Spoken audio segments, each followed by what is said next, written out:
One. In the name of the Father, and of the Son, and of the Holy Spirit, peace be with you. Welcome to St. John the Baptist Sunday Reflection on the 27th Sunday of the Ordinary Time, or Year B. A reflection by Father Zeno. There is a great question that comes across in our today's great readings that we reflect. And the question is it allowed to divorce? It's a very controversial question, not only in the days of Jesus, but I would believe more today than it were yesterday. It is a reflection whereby today we interrogate the question of marriage and ask ourselves the why of marriage as instituted by Christ himself.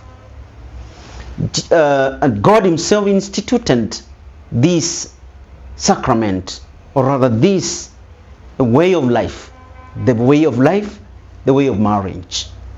And according to the Genesis chapter 1, the first reading that we read today, it implies God created whole, including man. He then brought all animals and creatures before him and asked, can you choose one of them to be your helper? And the man realized everything could help him, but not a suitable helper. And so God, in his wisdom, made the man to lie, and from the rib created a woman. And this woman becomes Eve. And when the man arose from the slumber, he said, yes, bone of my bone, flesh of my flesh. She shall be called the mother of all, Eve. Dear friends, God instituted matrimony for three great purposes. For companionship, because man could not just walk alone in this world, needed a companion, a suitable companion. In this journey of life, marriage is about companionship. 2, procreation, continuity of creation, begetting of children. And 3, education of the children.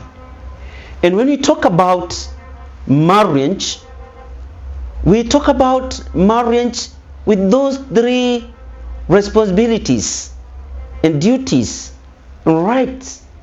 But then now, when we come to execution of the duties, though man and woman in marriage are equal, man has that role of responsibility of fatherhood, of being the father, the provider, the security, food, and education.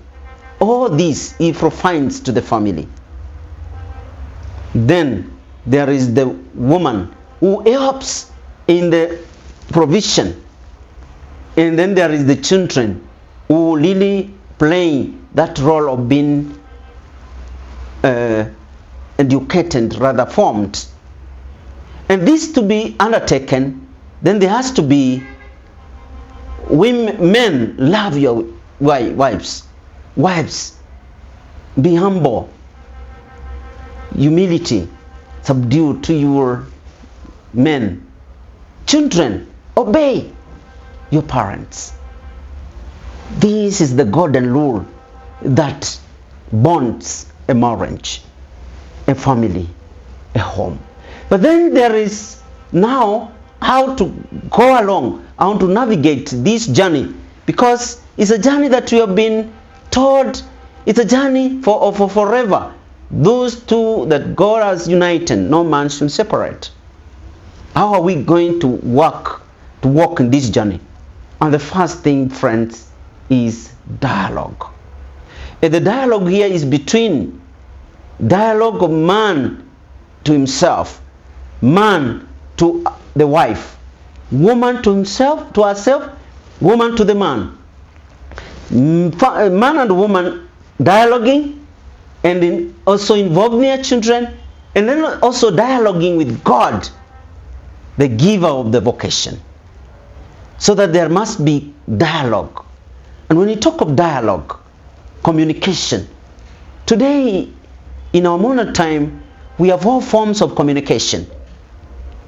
And we may talk of dialogue as a mode of communication. But when two who are married are in dialogue, the listening has to be holistic. You listen with your eyes, with your ears, with your mouth, with your touch, with the whole body. The listening. When you listen with the whole body, then you are able to feel like the other is feeling, embrace the other, and kind of feel the way he or she is feeling, and then habit and move on. And this listening, this dialoguing goes to be the source of that which helps us to fight for our relationship, that it may be sustained until death puts us asunder. And it is not easy, because the world today presents us with options that are not scriptural and that are not the sustaining to the end.